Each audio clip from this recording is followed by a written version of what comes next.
When someone asks you how you are, what do you say? Do you brush off your emotions and simply say, I'm fine? It may feel difficult to talk to others about what you're going through because you're tired, nervous, or don't know quite how to explain what you're feeling. Maybe you'd feel like others wouldn't understand you, or that you'd feel like a burden. But really the best release could be talking to a loved one or a counselor about what you're going through. They're there to support you and listen, and expressing what's really going on beneath the surface may let you release these emotions and feel a bit better. In this video, we want you to know that it's okay to say, I'm not fine, when you're feeling low. For some, it may be hard to recognize they feel this way. So to help you recognize what you're feeling, here are 7 signs you're not actually fine. If you or someone you know is struggling, please reach out to a mental health professional. Let's begin. Number 1, you withdraw from most situations and isolate. Do you often find yourself going to your room when you feel an onset of sadness? Or perhaps lately you've isolated yourself from your family or friends? And not because of quarantine. Isolation can be a sign something more is going on with your mental health. While it's good to distance yourself from unnecessary conflicts and take a breather every once in a while, too much isolation could be a warning sign of depression. Withdrawing from fun activities and not socializing with family and friends can possibly lead to loneliness and overthinking. If you find yourself wanting to be alone too often and think it may be leading to something more serious, just try calling a friend up to chat on the phone or plan an activity with your family, or go for a walk to get outside of your room. If the problem persists, you may want to talk to a counselor or therapist to discuss the issue. Number 2, you sleep too much or not enough. How much sleep do you get? Do you often sleep in for far too many unhealthy hours, or do you hardly get any sleep? Have you been suffering from insomnia? This could be a sign that there may be some emotional distress going on in your life that may prevent you from getting a healthy amount of sleep. According to Charles Goodstein, MD, clinical professor of psychiatry at NYU Medical Center, if you have recurring disturbances of sleep more than once or twice a week, and there are no physical reasons your doctor can identify, your problem may be linked to a psychological problem, most commonly anxiety or depression. If you can't get enough sleep and think it may be due to the current state of your mental health, talking to a counselor or therapist can help. Number 3, you don't enjoy happy events, even the big ones. Have you not been feeling your normal self, even at big events that usually make you happy? Maybe you feel depressed or nervous, or maybe you feel nothing at all.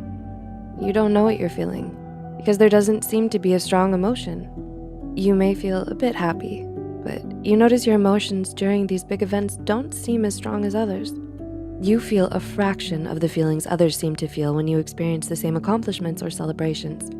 You just don't feel like your old self anymore. This can be a sign that you're experiencing emotional numbness, depression, or that you're emotionally unwell. Number 4, you often have suicidal thoughts that can come out of nowhere. Have you been experiencing suicidal thoughts? Suicidal thoughts can reveal that you're experiencing more pain than you can deal with in the current moment. But suicide is permanent, and these moments don't last forever. Suicide is never the answer, and there are resources out there. There are people there who want to help you and want to listen. If you're experiencing suicidal thoughts, it's important to seek help and let a counselor or loved one know that you're feeling this way. They can help you on your path to feeling better by providing you with the resources you may need to get through this difficult time. We've linked several resources and hotlines in the description box below. Number 5, you tell yourself you're fine, even when you're not. Do you often tell yourself, I'm fine, even when you're not fine? Do you ignore any negative or conflicting feelings?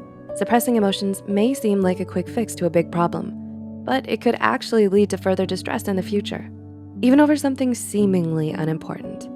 Let's say you suppress the anger you have over a relationship ending or a stressful routine at work.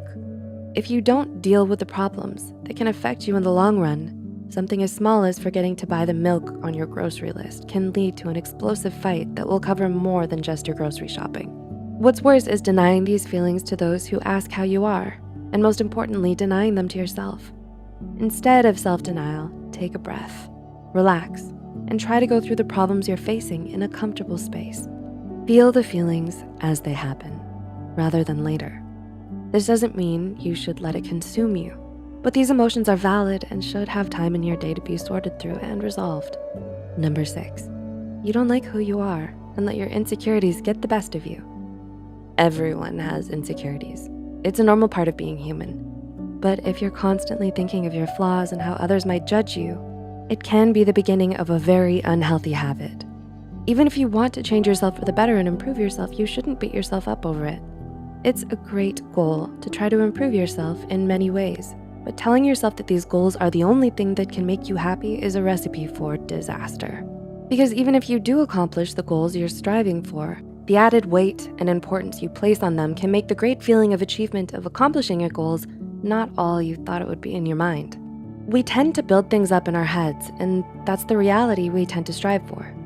But maybe the life in your head isn't all you thought it would be. When you finally reach the mountaintop and take a look at your long-awaited vista, there's always a time when you'll have to start the long trek back down, because not every moment will feel as high as the mountaintops, and that's normal. The point is to keep moving forward on your path, on your journey.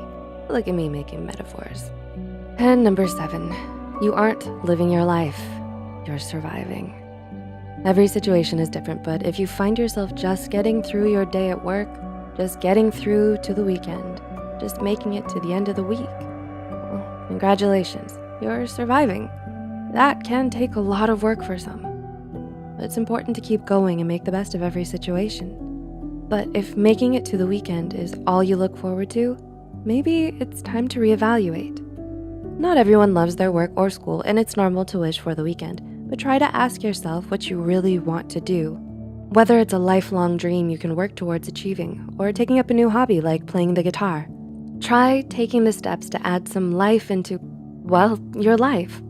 Take a dance class, reconnect with old friends, go on a road trip, or call your mom.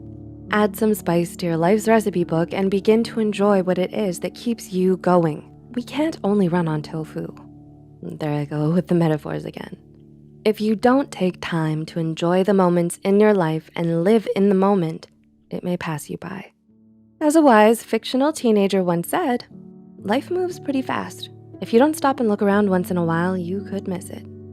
It was Ferris Bueller for you youngsters. So do you have any of these signs? If you do, it's best to seek out help from a mental health professional, as mentioned. We've linked some resources in the description box below to help you on your journey to feeling mentally healthy and great again.